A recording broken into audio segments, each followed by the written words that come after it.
voy a decirlo así. O a veces no lo pasan, ¿no? Pero al principio, a ver, yo sí lo pasé. Pero me quedé con esa duda, no sé si es duda razonable.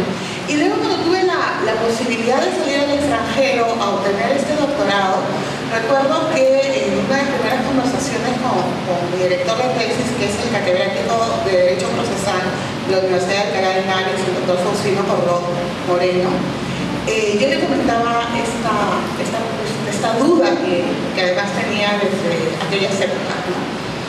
Y él me animó bastante, claro, desde su perspectiva española, que ya saben que los españoles son bien críticos para todo, ¿no? Claro, me criticó de arriba abajo la legislativa peruana, pero me animó a que estudiara el tema, ¿no? Que si en Perú esto no estaba del todo, vamos a decir así, claro o clarificado, cosa que no sucedía en España, igual mi trabajo podía ayudar.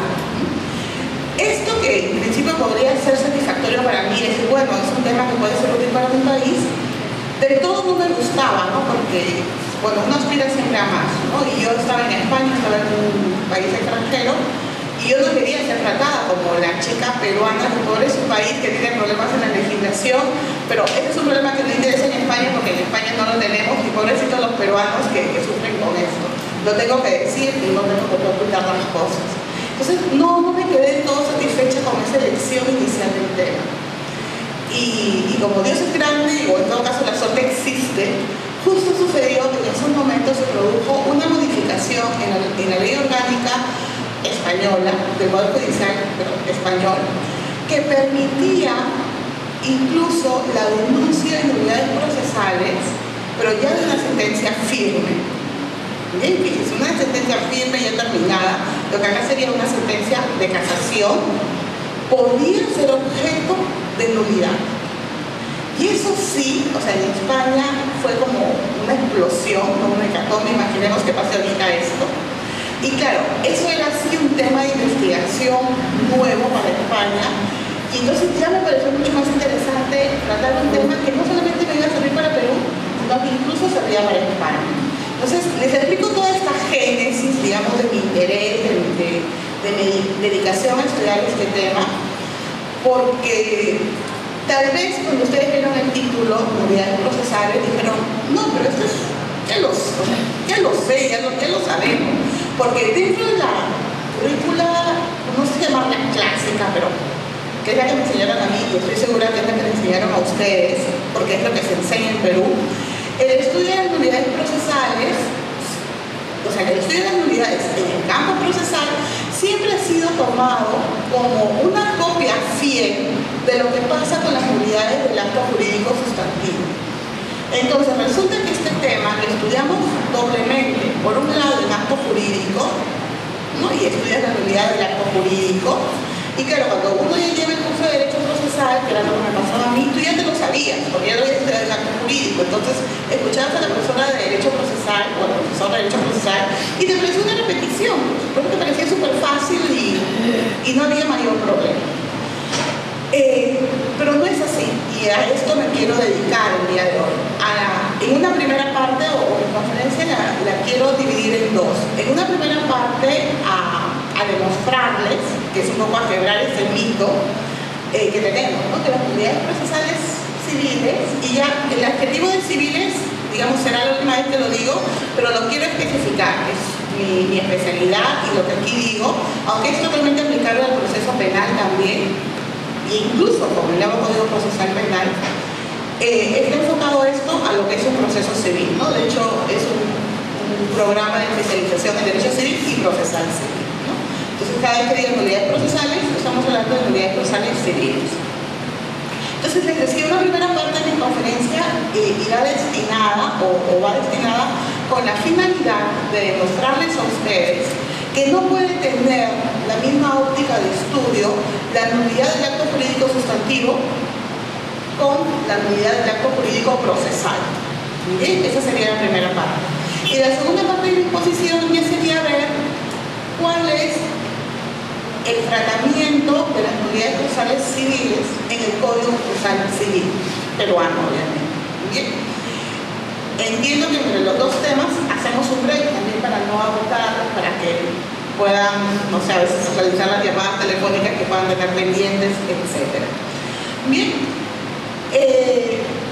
yo creo, yendo a la primera parte entonces, de por qué procesalmente nunca se le ha dado la importancia de vida al estudio de las nulidades procesales, al punto tal que nunca, o ha sido hasta muy poco, que recién nos hemos dedicado a estudiarla de manera particular y no a título de copia de lo que venía sucediendo en las nulidades civiles. Creo yo, no soy adivina, pero dándole vueltas al tema, creo que la razón de ello se debe a que las nulidades procesales han sido mal vistas al interior del proceso. Es decir, si decimos un acto es nulo, ¿no? Tal acto es nulo, lo primero que nos viene a la cabeza es un sinónimo de algo negativo. Si decimos que un acto es nulo, decimos ese acto es malo, ese acto es negativo, ese acto es contagioso porque puede contagiar de nulidad el resto de actos, ¿no? Subsecuentes de él. Y cualquier otro adjetivo que queramos, pero siempre será un adjetivo negativo, ¿no? Entonces, creo que es bastante natural para el hombre alejarse de las cosas feas, ¿no? El ser humano, cuando tenemos un problema, cuando tenemos ahí algo que no nos gusta, la tendencia natural es alejarnos, ¿no?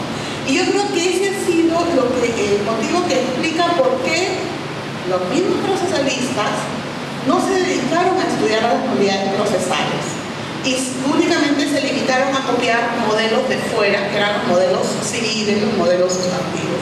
Creo yo que es eso, porque una nulidad al interior del proceso representa algo malo, representa algo dañino, y en concreto representa un retroceso.